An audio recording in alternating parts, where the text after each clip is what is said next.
What's up, you guys? Welcome back to 2740 Solutions, home of the highest paid, the fittest, and the most dangerous problem solvers on the planet. My name's Adam. Welcome back to the channel. Pretty crazy intro. Ford, you let us down. Your parking brakes suck. So we're gonna go over why putting your car in first gear is going to help you prevent that craziness which we just saw when your parking brake fails. So in that video, the car, the Ford Focus ST, was in neutral, which is why when the parking brake failed, it ended up rolling down the hill. Today, we're going to explain why parking your car in first, if it's a manual, is going to result in your car not moving even if the parking brake does fail. So, that being said, let's pop the hood. I got my whiteboard, and we're going to explain why. Got our parking brake on in first gear as well. You pop the hood of the S209. And the lever is right here. Missed it, we're holding the camera. Alrighty. So, grab our whiteboard. Let's make this thing happen. Alright. So, there's three major aspects or components of the rationale why you have to use your parking brake and park it in gear in order to ensure that your car is not going to roll even on the steepest of grades. So, we've got our engine. We've got our transmission that connects to your wheels. Remember, the transmission connects all the way to your wheels. That's the whole system. And then your parking brake, which also connects to your wheels. So the problem we're trying to solve in today's video is making sure these wheels, which I labeled them BBS because we got our nice gold BBSs on the Subi here.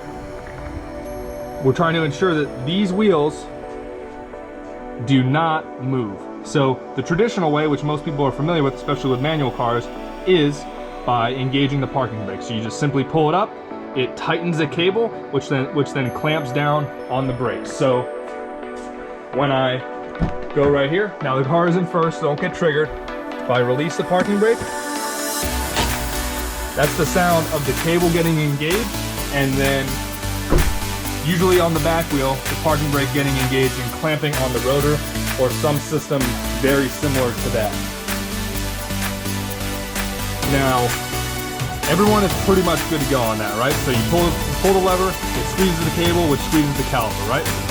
Now, and that creates, or that prevents the wheel from moving. Now, the more complicated concept is using the transmission and the engine while the car is off to ensure that your wheels don't turn.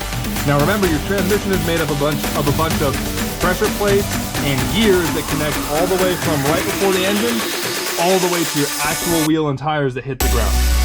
So, in order for us to ensure that these wheels don't move, we want our transmission connected to something that is immobile. Now, when your car is off, that something is the engine.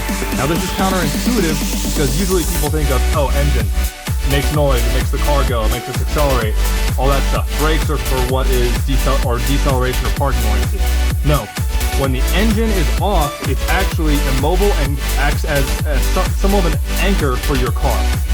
So you actually want your transmission engaged to the engine's flywheel, which will then prevent this entire system from rotating at all, which prevents the wheels from rotating.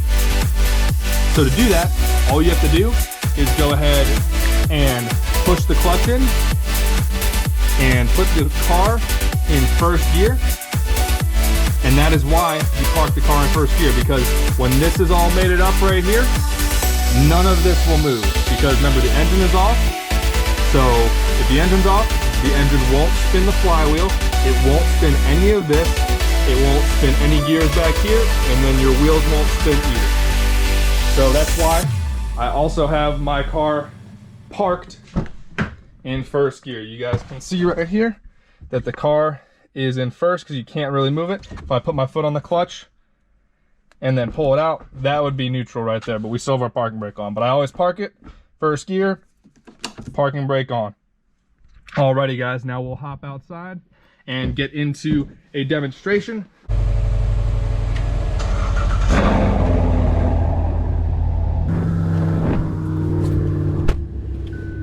That was a start in touring mode too, so that definitely sounded better on the old exhaust department. So I'm gonna do a quick parking brakes on. Here we go, here we go. Alright, gotta line it up. Technically a two-car driveway.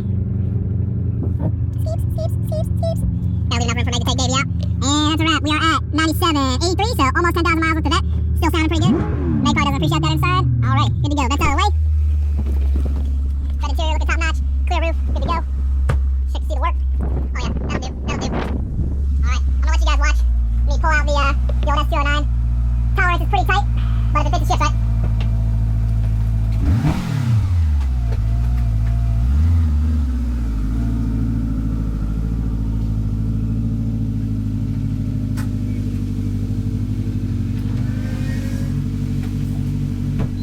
Plenty of room. Alrighty, so we're gonna be taking you guys to a slope to demonstrate why you always park it in first gear and use the parking brake. We got some daylight there, got some daylight. It's a 2-car driveway. All right, I'll see y'all there.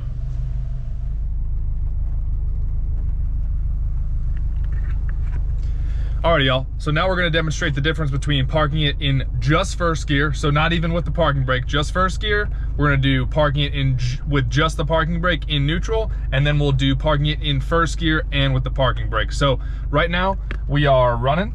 So we are going to go ahead and shut the car down. But before we do that, I will show you guys that we are on a 2% grade. You guys can see that right there. A nice little tracker courtesy of Subaru. So we're on a negative 2% grade. So we're at a grade that most driveways, you know, some people have facing up or facing down driveways that are, you know, within a single digit grade. I mean, if you're at an 8% grade, I don't know what your driveway is doing, but anyway. All right, so I'm gonna go ahead and shut the car down, and we are currently just in neutral with the parking brake up. We're just gonna shut the car down. So that nice red button right there.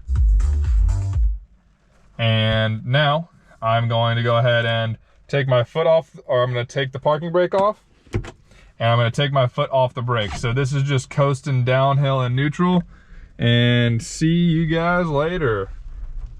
All right, so we're going to go ahead and pop the brake back on. We'll start the car back up just to make sure we're still on a decent grade. Do my heart. Always does that. Alrighty. So it looks like we are still on a -1 grade. So we're gonna go ahead and shut the car down this time. However, we're gonna do no parking brake, but we're gonna do first gear. All right, so no parking brake, this thing's floppy right now, and first gear. Gonna go ahead and shut her down. And this is why you always park in first gear. So make sure you guys don't take your foot off the clutch until the car is totally off. All right, foot off the clutch and foot off the brake. And would you look at that? We are stationary. And that's just with the car in first.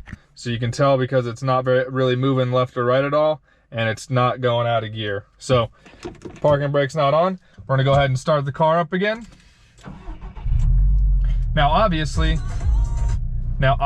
the car can be, you know, stationary with the parking brake on, right? So we're, you know, got the foot off the brake, take the foot off the brake, take the foot off the clutch, and yeah, we're hanging out, you know, we're all still in that 1% grade. You know, if I did go ahead and take that brake off, we'll start moving again for sure. But that is why you always park your car that is a manual in first gear, because if the parking brake fails, instead of your car rolling downhill like this or rolling down your driveway, just like the intro, you know, you don't have to rely on that forward reliability. So we're gonna go ahead and stop right there. We'll back it on up.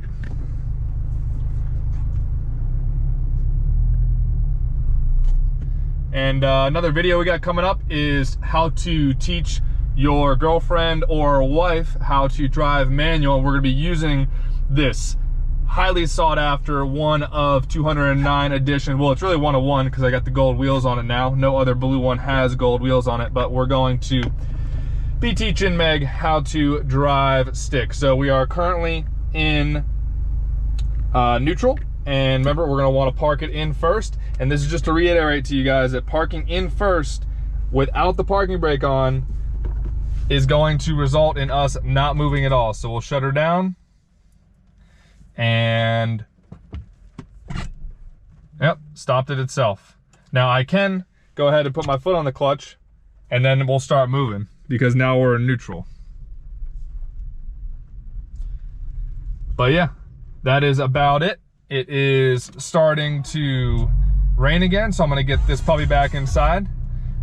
That is another thing I hate about Subaru. It always starts up the music no matter what you left it in. So kind of annoying on Subaru's part there. I'm not super happy with their like whole Starlink setup. It's kind of a archaic design and setup in my opinion. But hey, you know, the car is great. It's got our cool S209 action here. I gotta turn around, but all right, y'all, so that's about it for the video. Remember to like and share this video, especially with people who are not parking their manual car in first gear. If they're only using their parking brake, that is not a good idea. And if you have an automatic, make sure you're putting it in park and using the parking brake, because it's kind of the opposite problem, right? Automatic cars rely on that little pin in the transmission when you put the car in park, and 9 out of 10 people aren't using that parking brake. And in manuals, it's the opposite. Everybody's relying on this bad layer right here. But hey, when this thing fails, especially if you got a Ford, you already know that you need to rely on having the old gear engaged. So if you guys want to know exactly why that occurs, I'll go over that a little bit later.